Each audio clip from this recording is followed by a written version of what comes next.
महापर्व प्रारंभ हो गया है। हो गया ना? 10 धर्म भी कहते हैं, 10 लक्षण भी कहते हैं, जिसमें धर्म के 10 लक्षण हैं। 10 लक्षण धर्म क्या कहते हैं? 10 लक्षण धर्म। धर्म को समझने के 10 लक्षण, जिसे कहते हैं 10 लक्षण धर्म। धर्म क्या है? धर्म किसे कहते हैं? धर्म की परिभाषा क्या है? प्रतिदिन पूजन करना, जैन कुल में जन्म लेना, प्रतिदिन अभिषेक करना, स्वाध्याय करना, यह धर्म है। धर्म की वास्तविक परिभाषा क्या है? किसी को पता है? हम यहाँ प्रवचन करने नहीं बैठे हैं, आपस में चर्चा करने के लिए बैठे हैं। धर्म की परिभाषा रत्नखंड की सभा के 4 में लिखी हुई है कि धर्म ये है जो कि सच्चे देव शास्त्र गुरु, सच्चे देव शास्त्र गुरु देश्यामि समीचीनम, राइट? बहुत अच्छी बात है। वस्तु स्वभाव धर्म, वस्तु का स्वभाव ही धर्म है। क्या लिखा?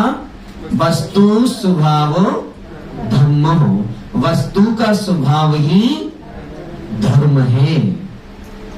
वस्तु अर्थात किसका? टेबल का, माइक का, आत्मा का। जीव का स्वभाव ही, जीव का नेचर ही धर्म है। जीव का क्या नेचर है? परस्पर ग्रह जीवाणाम। क्या बोले? परस्पर ग्रह जीवाणाम। एक दूसरे का सदुपयोग कर, एक दूसरे का उपकार करना, एक दूसरे का उपकार करना, एक दूसरे के स्वभाव को समझना, यही सबसे श्रेष्ठ धर्म है। उसको ऑफ कर देना, वरना वो परेशान।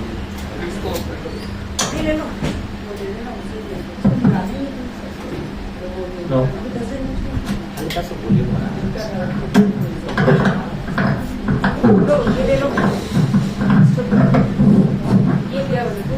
तो अपनी चर्चा चल रही है, वस्तु का स्वभाव ही धर्म है।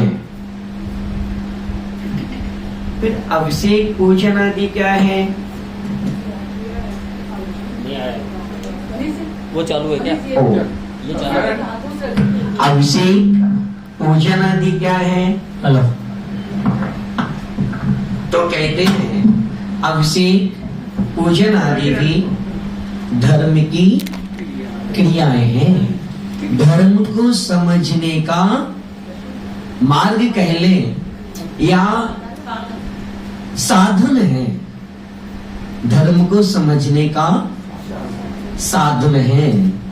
बिना साध्य के साधन और बिना साधन के साध्य की प्राप्ति हो सकती है क्या? बिना साधन के साध्य की प्राप्ति नहीं हो सकती और बिना साधन के साध्य की प्राप्ति भी, दोनों आपस में जुड़े हुए हैं। धर्म को और कैसे समझें? महान भाव, जब हम स्वाध्याय करेंगे, जब हम स्वाध्याय के माध्यम से धर्म की वास्तविक स्वरूप को समझेंगे तो निश्चित रूप से हमारा कल्याण होगा। ऐसा नहीं हमारा कल्याण नहीं होगा, होगा तो हमें 10 धर्मों को समझना है। हमारा बड़ा सौभाग्य है कि हम सभी को 10 लक्षण महापर्व के शुभ अवसर पर जिनवाणी सुनने का सौभाग्य मिल रहा है। यह साधारण बात नहीं है। पुण्यानुबंधी पुण्य का उदय है। कैसा है? पुण्यानुबंधी पुण्य का उदय है कि हम सभी यहाँ पर बैठ करके जिनवाणी सुन रहे हैं। अपने आप को कम मत समझना। यदि आप भगवान के जिन मंदिर में आ गए तो कुछ तो आपका पुण्य है। आपके मंदिर जाने के भाव बन गए तो कुछ तो आपका पुण्य है, वरना मंदिर जाने के भाव ही नहीं बनते। कितने लोग होंगे जिनको बोलो भैया जी 10 लक्षण पर्व है, चलो मंदिर चलना है। अरे वहां पर झांकी लगी है, वो झांकी देखने जाना है। वहां पर फलाना सिंगर आया है, उसको सुनने जाना है। वहां पे इस तरह का प्रोग्राम हो रहा है, उसको देखने जाना है। 100 में से 99% लोग ऐसे मिलेंगे, 1% लोग मिलेंगे जो कि कहेंगे चलो जिनवाणी सुनने हमें भी चलना है। तो महान भाव, यह आपका पुण्य कर्म का उदय है। इस पुण्य कर्म को ऐसे ही नहीं जाने देना। हम बनिए के बेटे हैं। किसके बेटे हैं? किसके बेटे हैं? बनिए के। 1 रुपया हमारे पास होता है तो हम 1 से 11 करने का सोचते हैं। हम तो 2 बोलने वाले थे, हम 1 से 2 करने की सोचते हैं। यही नहीं सोचते कि जो 1 रुपया है इसको मैं खर्च कर लो। कितने लोग हैं जो ये सोचते हैं कि 1 रुपया है इसको खर्च कर लें, और कितने लोग हैं कि आपके पास 1 रुपया है और उससे 1 से 2 कैसे हो ये सोचें। सभी लोग हैं ना? सभी लोग हैं पक्का? ये तो होगी रुपये की बात। इसी तरह हमें पुण्य कर्म के उदय से जैन कुल मिला। किस कर्म के उदय से? पुण्य कर्म के उदय से जैन कुल मिला। मनुष्य पर्याय मिले। आप लोग थोड़ा आगे आ जाओ ताकि पीछे जो खड़े उनको बैठने को जगह मिल जाएगी। मनुष्य पर्याय मिली, और मनुष्य पर्याय में ऐसी जगह जन्म लिया जहां पर जिनवाणी सुनने को मिलता है, भगवान के दर्शन करने को मिलता है। ये कौन से कर्म का उदय था? पुण्य कर्म के उदय। आगे चलते हैं। कितना हमारा तीव्र पुण्य कर्म का उदय है। हम देख सकते हैं, चल सकते हैं, बोल सकते हैं। किसी भी प्रकार के शरीर में कोई भी कमी नहीं है। ये कौन सा कर्म है? पुण्य कर्म। अब इसको आगे भी चाहिए या इसको यहीं पर खत्म करना है? आगे चाहिए। किस किस को चाहिए? सबको चाहिए। तो आपको आगे चाहिए है तो जिस काम से यह आपको मिलेगा वह काम कर रहे हो क्या? अब यहां से पीछे हो जाएंगे। प्रयत्न कर रहे हैं पक्का? कितने घंटे स्वाध्याय कर लेते हो? 24 घंटे में से कितने घंटे स्वाध्याय कर लेते हो? आजकल तो 5-6 घंटे तो पूजा ही करते हैं लोग। अभी वहां में पहुंच रहा हूँ, टॉपिक चल रहा है। कितने घंटे स्वाध्याय हो जाता है? समय मिलता समय स्वाध्याय करते हैं। आप तो, आपका तो पता है। राजकुमार जी नाम ना? हाँ मनीष जी, आपका तो पता है। और कितने घंटे स्वाध्याय हो जाता है? मुश्किल से 24 घंटे में से 1 मिनट भी स्वाध्याय शायद नहीं होता है। होता है? बोलते नहीं है, घंटे भर से ज्यादा करने वाले स्वाध्याय बैठे हैं। अच्छा, ये तो बहुत अच्छी बात है। बताते नहीं। ये हमारा पुण्य कर्म का उदय है। तो ये हमारा पुण्य कर्म का उदय कि हम आप लोगों के बीच में बैठ करके स्वाध्याय कर रहे हैं। तो हमें स्वाध्याय को ज्यादा से ज्यादा टाइम देना चाहिए। देखो, पूजन 4 में से 1 कर लेना कोई दिक्कत नहीं, लेकिन स्वाध्याय जरूर करना। स्वाध्याय करने से आत्मा का कल्याण होगा। लेकिन सुनो स्वाध्याय करने वाले श्रावक श्राविकाओं, सिर्फ में कथा कहानी में ही नहीं उलझे रहना। क्रम से जो आचार्य पूज्यपाद स्वामी जी महाराज ने, किसने? आचार्य समंत्रवत स्वामी जी ने, क्या सॉरी, समंत्रवत स्वामी जी महाराज ने द्वादशांग को 4 अनुयोगों में विभाजित किया। कौन से आचार्य ने किया? आचार्य समंत्रभद्र ने प्रथमानी योग, करणानी योग, चरणानी योग और द्रव्यानी योग, इन 4 अनुयोगों में विभाजित किया। तो सिर्फ प्रथमानी योग पर ही मत टिके रहना। प्रथमानी योग तो हमारे श्रद्धान को मजबूत करने के लिए है। हमें प्रथमानी योग से भी आगे जाना है। प्रथमम करणम चरणम द्रव्यम नम। तो क्रम से स्वाध्याय करना, ठीक है। हम कितने टाइम से क्षमा के बारे में सुनते आ रहे हैं? कोई 30 साल से सुन रहा है, कोई 50 साल से सुन रहा है, कोई 10 साल से सुन रहा है ना? कितने लोग हैं जो पहली बार क्षमा धर्म को सुन रहे हैं?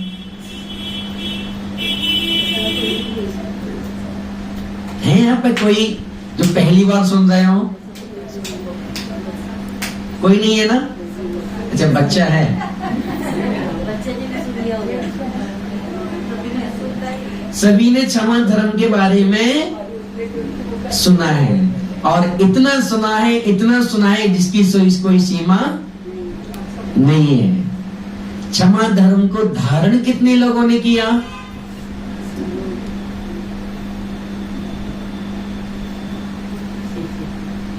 क्षमा धर्म पर 50 साल से, 30 साल से, 20 साल से, 1 साल से, 2 साल से सुनते आ रहे हैं, लेकिन क्षमा धर्म को धारण कितने लोगों ने किया? यह सोचने वाली बात है। चिंतन करना, विचार करना। पुण्य कर्म के उदय से आप यहाँ पर आए, बैठे, समय का सदुपयोग किया, जिनवाणी कानों तक पहुंची, लेकिन दोनों कानों का सदुपयोग करके एक से सुना और दूसरे से निकाल दिया, तो क्या फायदा भैया? यह मनुष्य नर्तन अनमोल है, इसको पानी में मत। यह जो मिला है कभी न मिलेगा, कभी नहीं पक्का। तो फिर इसका सदुपयोग कर लो भैया। दोबारा मिलने वाला है, लेकिन पता नहीं कब मिलेगा। हाँ? और श्रावक कुल मिलेगा, जैन धर्म मिलेगा, भगवान का समोश्रण मिलेगा या नहीं मिलेगा, अंधे हो गए, लूले हो गए, काने हो गए, कोई पता नहीं। और ये भी नहीं पता, ये भी हमें नहीं पता कि हम कल का दिन देख पाएंगे कि नहीं देख पाएंगे। यह भी नहीं पता कि कल कल जिंदा तो है, पता नहीं बेड पर पड़े रहे। बंधुओं, अभी सुन सकते हो, देख सकते हो, समझ सकते हो, तो समय का सदुपयोग कर लो। इस वार के 10 लक्षण पर्व को ऐसा मनाओ कि आपकी आत्मा का कल्याण हो जाए। इस धर्म को, 10 लक्षण धर्म को, आत्मा की विशुद्धि के लिए यह पर्व आता है, मौज मस्ती के लिए नहीं आता है। किस लिए आता है? आत्मा की विशुद्धि के लिए यह पर्व आता है कि मैं किस तरह से अपनी आत्मा की विशुद्धि करूं, किस तरह से अपनी आत्मा का कल्याण करूं, किस तरह से धर्म को समझते हुए इस आत्मा का कल्याण के मार्ग पर आगे बढ़ूं। जिस तरह से तीर्थंकर भगवान ने 10 धर्मों का चिंतन करते हुए अपना आत्म कल्याण किया, या साधु परमेष्टि 10 धर्मों का चिंतन करते हुए अपनी आत्मा का कल्याण करते हैं, तो उसमें से 1% चिंतन हम करके अपनी आत्मा का कल्याण तो कर सकते हैं। बंधुओं, हम श्रावक हैं। श्रावक होने के नाते हमारा इतना फर्ज तो है, हमें मनुष्य पर्याय मिली है, मनुष्य होने के नाते इतना तो हमारा फर्ज है कि हम अपनी आत्मा के बारे में सोचें। बंधुओं, मैं यहाँ पे कहूंगा कि सेल्फिश होना चाहिए। मेरी बात को अन्यथा नहीं लेना। मैं यहाँ पे कहूंगा कि मनुष्य को सेल्फिश होना चाहिए। किसके लिए? अपना आत्म कल्याण करने के लिए। किसके लिए मनुष्य भैया? अपना आत्म कल्याण करने के लिए सेल्फिश होना चाहिए। लेकिन आज हम दूसरी चीजों के लिए तो सेल्फिश हो गए, अपना आत्म कल्याण करने के लिए बहुत पीछे हट जाते हैं। पंडित जी, प्रॉब्लम ये है कि मेरा क्या है, दूसरे का ये पता नहीं है, स्व क्या पर का विवेक नहीं, वो जिसको दूसरे को अपना मान लेते हैं। इस बार मैं आया हूँ, बहुत सरल तरीके से समझाने का प्रयत्न करूंगा। हमारे प्रवचन इतने हाई लेवल के हो तो बता देना, मैं नीचे हो जाऊंगा, और नीचे और हाइट सुनने तो बता देना। हमारे पास सब प्रकार का मटेरियल है, जैसे विद्यार्थी वैसे ही हम सिलेबस परोस देते हैं।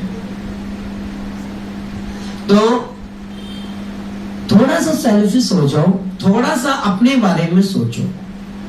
कौन कौन अपने बारे में सोचता है? सब सोचते हैं, सोचते ना? कोई भी नहीं है जो अपने बारे में नहीं सोचता। लेकिन स्व कल्याण के लिए सोचो। हम अपने बारे में सोचते हैं, क्या सोचते हैं? कल प्रातः काल होगा, पूजन करनी है, अभिषेक करना है, अभिषेक करके ऑफिस जाना है, ऑफिस जाकर के जल्दी आना है क्योंकि प्रदूषण चल रहे, रात को खाना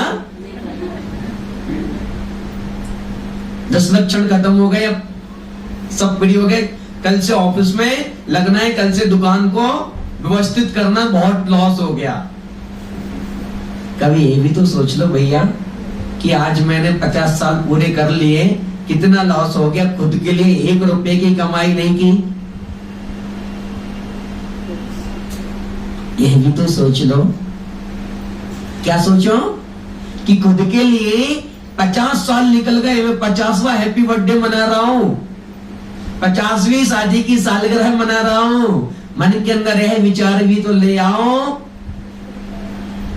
कि मैंने 50 साल मनुष्य पर्याय को धारण करके, 50 साल जैन कुल में जन्म लेकर के, 50 साल इतने श्रेष्ठ कुल में जन्म लेकर के व्यतीत कर दिए, और जो घड़ा भरा मिला था उसको खाली करने में लगे हैं, लेकिन उस घड़े में एक बूंद भी पुण्य की नहीं डाली। चिंतन करना, विचार करना। जब यह विचार आ जाए तो लग जाना अपने कल्याण के मार्ग पर। मैं नहीं कह रहा हूं कि आप दीक्षा ले लो, मैं नहीं कह रहा हूं कि आप त्याग करो, मत करो त्याग, लेकिन थोड़ा सा अपने बारे में सोचो, वरना बाद में पछताना पड़ेगा जब शरीर काम करना बंद कर देगा। लोग, मैं नहीं कहता हूं कभी किसी के साथ ऐसा दिन आए, नाक में नली डाल करके भोजन डालते हैं, उस टाइम आत्मा तो काम करती है ना। उस टाइम निश्चित रूप से वह व्यक्ति सोचता होगा कि शायद मैंने जब हमारी मशीन काम कर रही थी उस टाइम इसका सदुपयोग कर लिया होता तो आज यहाँ पर पड़ा नहीं होता। ऐसा हमारा पास्ट, ऐसा हमारा फ्यूचर ना आए, इसीलिए अपने कल्याण के मार्ग पर लग जाओ बंधुओं। प्रतिदिन प्रवचन सुनते हैं, टीवी पर प्रवचन सुनते हैं, मोबाइल पर प्रवचन सुनते हैं, महाराज श्री के प्रवचन सुनते हैं। एक शब्द को भी धारण कर लिया तो आपका कल्याण निश्चित है। उन महाराज को देखो, सिर्फ एक शब्द ही उनको इतना उपदेश दे रहे थे, समझ में नहीं आ रहा था। वो जा रहे थे, मुझे इस मार्ग पे नहीं लगना है। एक आंटी उड़द को पटकते हुए, उड़द को साफ करते हुए दिखी। क्या कर रही हो माता? उड़द को साफ कर रही हो। कैसे साफ कर रहे हो? इसका छिलका अलग कर रही हो, दाल अलग कर रहे हो।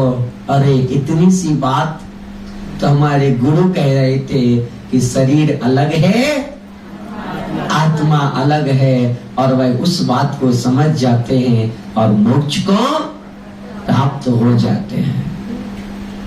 तो महान भाव, समय है, समय का सदुपयोग करो। समय है, समय होते हुए अपने आप को समझ लो। समय है, समय रहते हुए समय को समझ लो। समय के साथ समय को समझ लोगे तो आपका कल्याण हो जाएगा। समय रहते हुए समय को नहीं समझोगे तो आपका समय कब निकल जाएगा पता नहीं चलेगा। मुझे ज्यादा गाथा सुनाना नहीं आता है, मुझे नहीं आता ज्यादा गाथा सुनाना। मुझे यही आता है कि आपको किस तरह से मैं समझा सकूं, किस तरह से अच्छी बातें आपको बता सकूं, किस तरह से आपको एक अच्छे मार्ग पर ला सकूं। यही मेरा प्रवचन देने का उद्देश्य है। इसलिए बंधु, आज उत्तम क्षमा का धर्म है। उत्तम क्षमा में ऊपर का सोरठा आपने बोला था, तो उसमें एक शब्द आया था विवेक। आया था या नहीं आया था? जो क्षमा धर्म का अर्घ चढ़ाया होगा तो नीचे वाली लाइन में एक शब्द है विवेक। पूजन में है, किसी को याद है? धैर्य, क्षमा, शब्द है विवेक।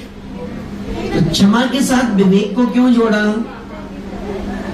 भैया जी हमने तो अर्घ चढ़ा लिया, हमें नहीं पता। 10 लक्षण पूजन की थी, किस किसने की थी? सबने की थी। क्षमा धर्म का अर्घ चढ़ाया था, किस किसने चढ़ाया था? सबने चढ़ाया था। उसमें एक शब्द आया है विवेक। हाँ? क्षमा विवेक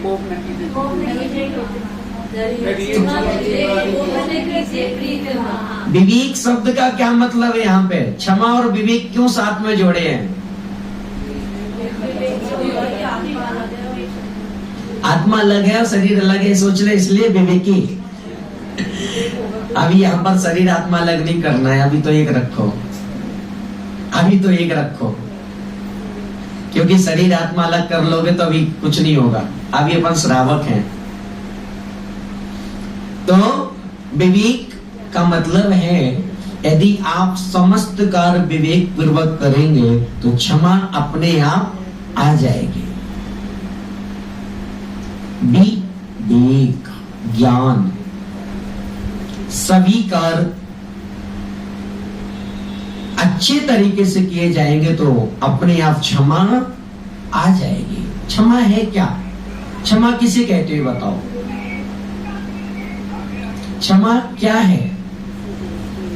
गुस्सा नहीं करना, क्रोध नहीं करना, यही क्षमा है? पक्का?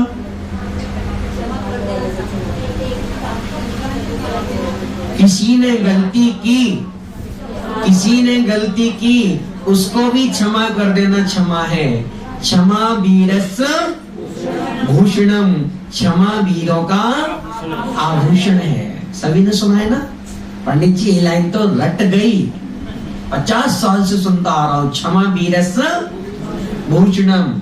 अब दादी जी मंदिर में बैठी पूजन करने, ठीक है, हमें सोले का भोजन करना है। घर में बहू ने या पोते ने छू लिया तो क्या है? कहाँ गई वो पूजन? धरिछि मां विवेक। धैर्य क्षमा विवेक, कहाँ गई वो लाइन? गलत तो नहीं कह रहा हूं?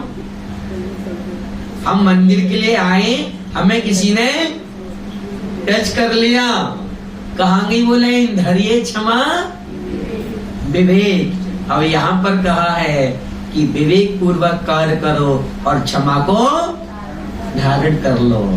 एक बार पूज्य श्री के पास एक आंटी आई, दादी मुझे प्रतिमाएं लेनी है, मुझे प्रतिमा लेनी है। दादी ने बोला ठीक है, महाराज श्री ने बोला ठीक है, आ जाना श्रीफल लेके, मैं प्रतिमा दिला दूंगा। प्रतिमा नहीं, नियम वाली प्रतिमा। कई लोग सोच रहे होंगे प्रतिमा तो मंदिर में रखी, महाराज जी कहाँ से देंगे?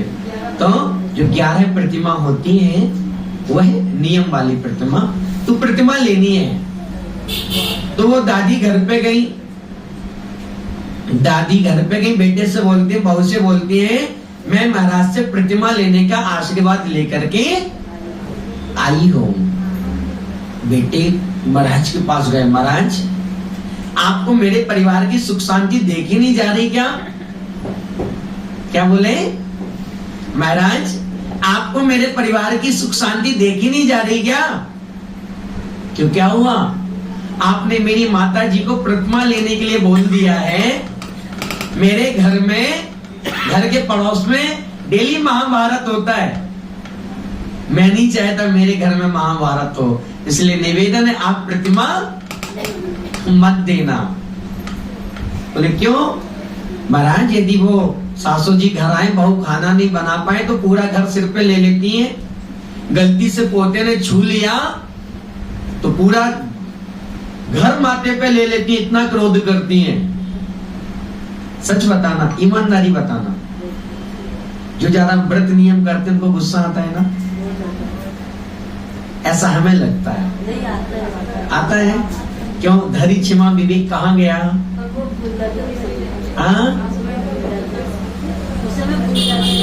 भूल जाते हैं। तो यही चीज पहले सीखनी है। सुनो, बोलो महावीर भगवान की। मेरी सुन लो, मैं सुनाने के लिए बैठा हूँ, एक दिन आपको ही मौका देंगे। यहीं पर कहा है धैर्य क्षमा विवेक, यहीं पर कहा है। इसीलिए कहा है कि जब वो सामने काम होता है तो हम भूल जाते हैं ना, इसलिए उस लाइन में विवेक शब्द को ऐड किया। ईमानदारी बताना, अभी तक आप लोगों ने पूजन की, इस विवेक शब्द पे आप लोगों का ध्यान गया? कितने लोगों का ध्यान गया? नहीं गया ना? बोला और आगे चढ़ाए निकल गए। मतलब विवेक शब्द पर यदि आपका ध्यान चला जाएगा तो आप क्षमा को धारण कर लोगे या नहीं कर पाओगे? मैं बताऊंगा कैसे करोगे। तो दादी, यहाँ की दादी को नहीं कह रहा तो वो बोलते हैं कि आप ऐसा मत करो महाराज। महाराज बोलते हैं चिंता मत करो, मैं हूं ना। दादी श्रीफल लेके आई, प्रतिमा दे दो। ठीक है, मैं आपको प्रतिमा दे रहा हूं। प्रतिमा लेने से पहले आपको कुछ नियम बता रहा हूं, अब आपको भी गुस्सा नहीं आएगा। अब मैं कुछ नियम बता रहा हूं, उसको पालन करना। आपको 16 के कपड़ों में भोजन करना है। आप 2 जोड़ी कपड़े सुखा के रखो। यदि आपको छू लिया तो आप चेंज करो, फिर भी छू लिया तो उस दिन अपना अंतराय कर्म समझ करके, अंतराय कर्म का उदय समझ करके उपवास कर लो, लेकिन गुस्सा मत करो। हो सकता है तुम्हारा अंतराय कर्म का उदय हो। चिंतन करना, विचार करना, महाराज अंजलि में आहार ले रहे हैं और उनके अंतराय हो जाता है तो क्या वो गुस्सा करते हैं? वो श्रावक को बोलते हैं तूने ऐसा क्यों किया, मेरा पड़गाहन नहीं किया, मेरा आहार नहीं दिलाया? बोलते हैं क्या? क्या करते हैं? उपवास कर लेते हैं और यही सोचते हैं आज मेरा अंतराय कर्म का उदय था, लेकिन पुण्य कर्म का भी उदय है। पापानुबंधी पुण्य कर्म का उदय है, थोड़ा सा पाप कर्म का उदय था, लेकिन इसमें भी मैं पुण्य का बंद कर रहा हूं कि मैं एक टाइम भोजन करता, लेकिन आज तो उपवास करके अपने दिन को सार्थक कर रहा हूं। आ सकता ना? यदि यही विवेक हमारे अंदर आ जाएगा तो हमें गुस्सा आएगा क्या? यही विवेक हमारे पास आ जाएगा तो क्या हम क्षमा को धारण नहीं कर पाएंगे? कर लेंगे। इसलिए बंधुओं, क्षमा को धारण करने से पहले विवेक को धारण करो, और विवेक पूर्वक यदि काम करोगे तो क्षमा स्वतः ही धारण हो जाएगी। बंधुओं, विवेक वह चीज है जिसके कारण सारे कार्य सफल हो जाते हैं। इसीलिए आप अपने काम विवेक पूर्वक करो। कुछ नहीं करना है, अपना चिंतन अच्छा रखना है, अपनी थिंकिंग अच्छी रखनी है, अपनी सोच अच्छी रखोगे तो सब कुछ अच्छा होगा। हम पूजन करने आए, जिस जिनवाणी में हम पूजन कर देते वही जिनवाणी कोई और लेके बैठा है तो थोड़ा सा गुस्सा आ जाता ना कि इसको और कुछ नहीं दिखता, मेरी जिनवाणी लेके बैठ गई है, आ जाता ना? कई लोगों में आ जाता। तो वहां पर चिंतन करो, वहां पर विचार करो कि कितना अच्छा सौभाग्य है कि मैंने जहां जिनवाणी विराजमान की थी उस स्थान से इसने जिनवाणी उठाई और आए मेरी जिनवाणी का, मेरी तो नहीं है, इस जिनवाणी से स्वाध्याय करके अपना आत्म कल्याण कर रही है। सोच बदलोगे तो सब कुछ बदल जाएगा। कहते ना, जैसी जाकी सोच, अच्छी सोच रखोगे तो सब कुछ अच्छा होगा, और अच्छी सोच नहीं रखोगे तो कुछ भी अच्छा नहीं होगा। अब क्या करना है? क्षमा के साथ विवेक को भी धारण करना है। पड़ोसी वाला विवेक नहीं,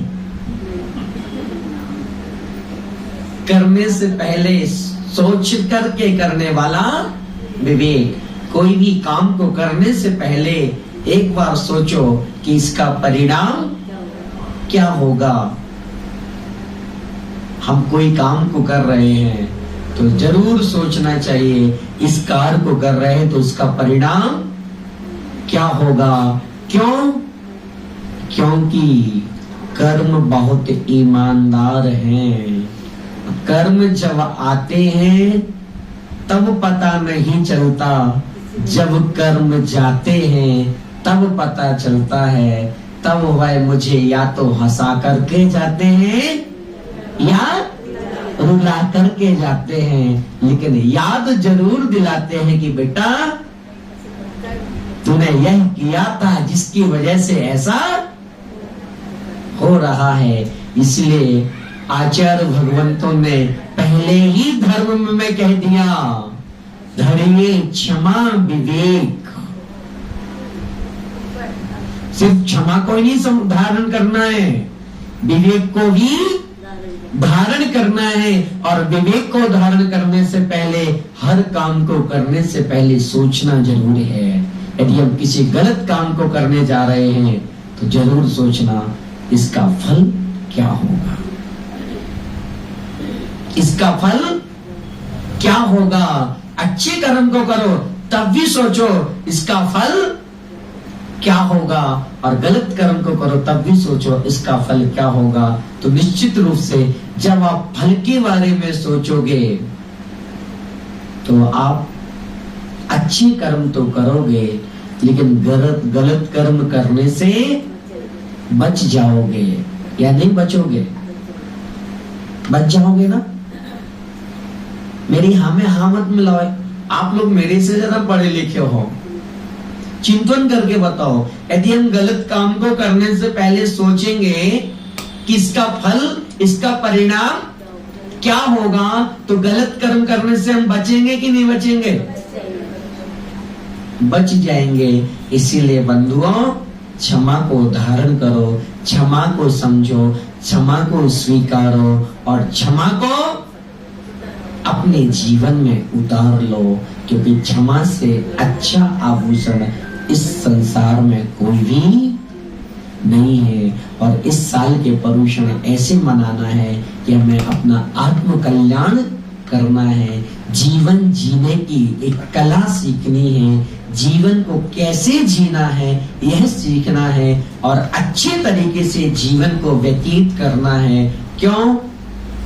क्योंकि नदी वही अपनी मंजिल तक पहुंचती है जो दोनों किनारों के साथ बहती है। जिसका किनारा नहीं होता है उसका कोई भी अस्तित्व नहीं होता है। इसलिए अपने जीवन के प्रभाव को नदी की तरह किनारों के साथ, संयम के साथ, विवेक के साथ व्यतीत करना है, ताकि हमारी मंजिल हमें प्राप्त हो सके, हम भी उस सिद्ध शिला को प्राप्त हो सके। और बंधुओं, एक बात और याद रखना, यदि थोड़ा सा अपने बारे में सोचते हो, समय हो जाए तो बता देना है, थोड़ा सा अपने बारे में सोचते हो, जरा सा भी अपने बारे में सोचते हो, जरा सा अपना स्वार्थ चाहते हो, तो जितना समय निकल गया कोई दिक्कत नहीं। अब जो समय बचा है उसका सदुपयोग कर लेना, क्योंकि आने वाला काल छठा काल है जिसमें दुख ही दुख भोगने को मिलेंगे। और नहीं पता इस पंचम काल में द्वारा मुझे मनुष्य पर्याय मिले या ना मिले। इसलिए बंधुओं, यह जो चिंतामणि रत्न की प्राप्ति हमें हुई है, इसको मिट्टी में मत डालो, इसका सदुपयोग कर लो, वरना बाद में पछताना पड़ेगा। इस तरह से, जिस तरह से एक व्यक्ति ससुराल जाता है, पैदल चल करके जाना होता है, वह जैसे ही ससुराल जाता है तो ससुराल के किनारे पहुंच जाता है, तो अब जल्दी प्रातः काल ससुराल पहुंच जाएगा तो लोग क्या सोचेंगे, तो अपना टाइम व्यतीत करने लगता है।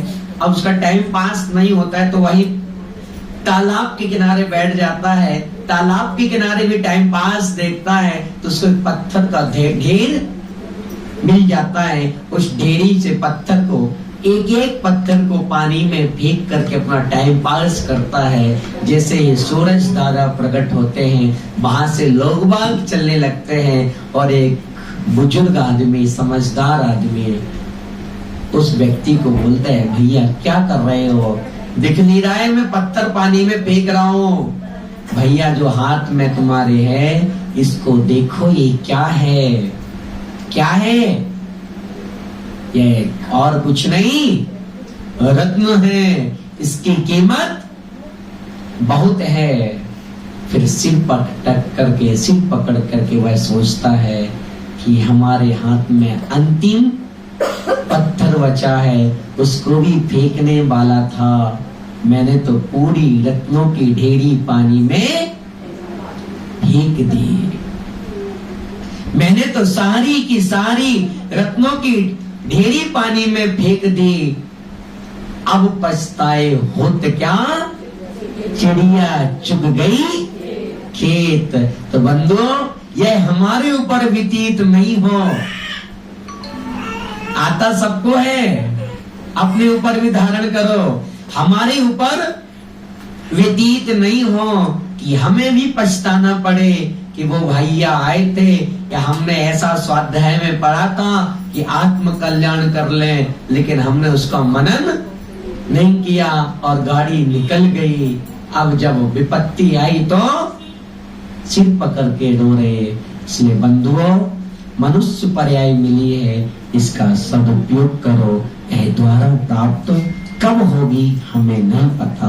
आने वाला काल छठा काल है, उस काल से तो डरो, उस काल से तो डरो कि इतने दुख आप सहन कर लोगे।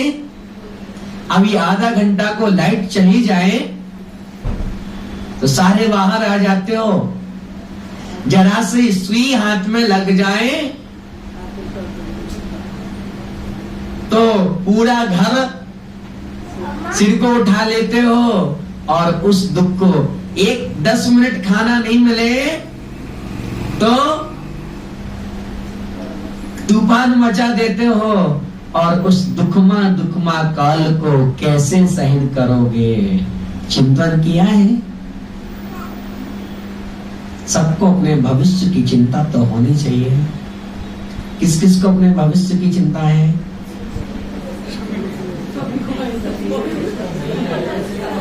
किस किस को अपने भविष्य की चिंता है भैया?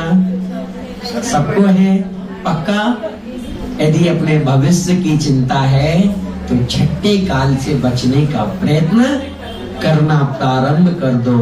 जब जागो तभी सवेरा। सही है ना मनीष भैया? सही है ना? यदि अपने भविष्य की चिंता है तो अपना अच्छा भविष्य बनाने में लग जाओ। सभी विद्यार्थी सफल हो जाओगे और हम तो वैसे विद्यार्थी ही हैं। इसलिए बंधुओं, मनुष्य पर्याय को समझो, इस पर्याय के सदुपयोग को समझो, इसको पानी में मत डालो। यह हमें मनुष्य पर्याय मिली है, द्वारा कब प्राप्त होगी हमें नहीं पता। ओम नमः, सबको क्षमा, सबसे क्षमा। कल से प्रवचन का टाइम क्या रहेगा मुझे बता दो, मैं उसी टाइम आ जाऊंगा। किरण जी बताओ क्या आपके कार्यक्रम के हिसाब से बता दो। 7:30 से कितने बजे तक? कितने बजे तक? 7:30 से 8:15। 1 घंटा तो यदि अच्छा लगे तो 1 घंटा, अच्छा नहीं लगे तो नहीं अच्छा तो लग रहा है, पर उनका क्या हुई छोटे बच्चों में कार्यक्रम इसीलिए मैंने जय बोला क्योंकि बच्चे आ गए।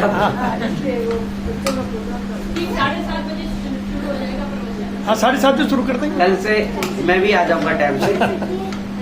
चिनवाड़ी स्थिति जनवरी के बोल वाणी के ज्ञान से सूझे लोकालो, वाणी मस्तक हे जिनवाणी भारती तो ही जपो जो तेरा सरना करे सो पावे सुख चैन।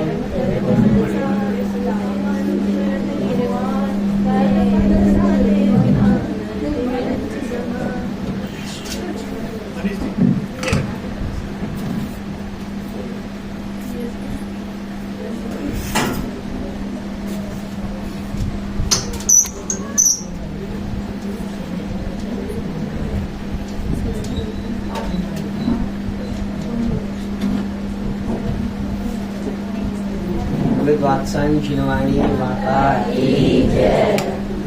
सभी को जय जिनेन्द्र।